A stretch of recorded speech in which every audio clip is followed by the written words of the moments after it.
అంతటి అస్కలిత బ్రహ్మచారి సంసారంలో పడి ఎన్ని బాధలు పడుతున్నాడు. నాథ, బయలుదేరండి, అబ్బాయిని ఒకసారి చూసొద్దాం. సరే పదదేవి.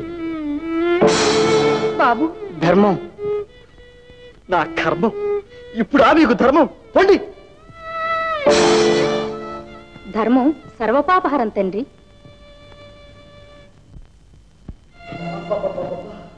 అందరూ కలిసి నా ప్రాణాలు తీయండి. ఇదిగో మీకు కాదు పొమ్మంటుంటే పండి పండి.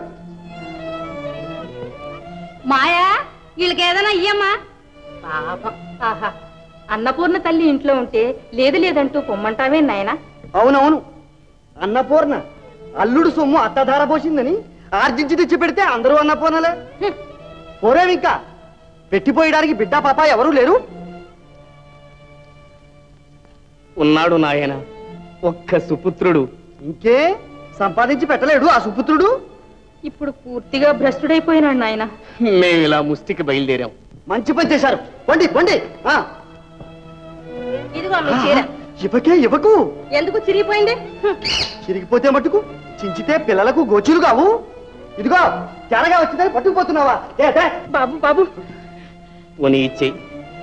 ఎంత కష్టంలో ఉన్నాడు పాపం.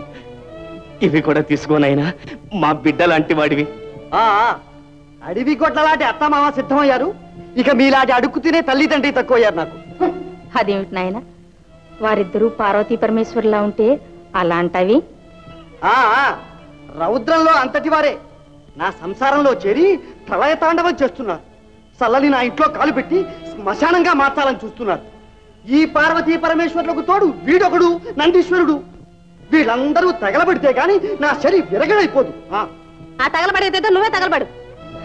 శివ శివ. అమ్మా, అంత మాట నొచ్చ భర్తను. మగవాడు కోపించాడని మనం ఎదురు తిరిగితే సంసారాలు అల్లరిపాలు కావు. ఆకులలో పిందెవలి రక్షించి పోషించే భర్తకు మించిన భగవంతుడెవరమ్మా భార్యకు? ఆ పతే కాలిపోతే బ్రతుకున్న శవం కాదు సతీ.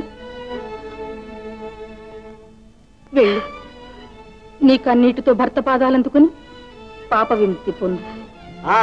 అలా గడ్డి పెట్టమ్మా.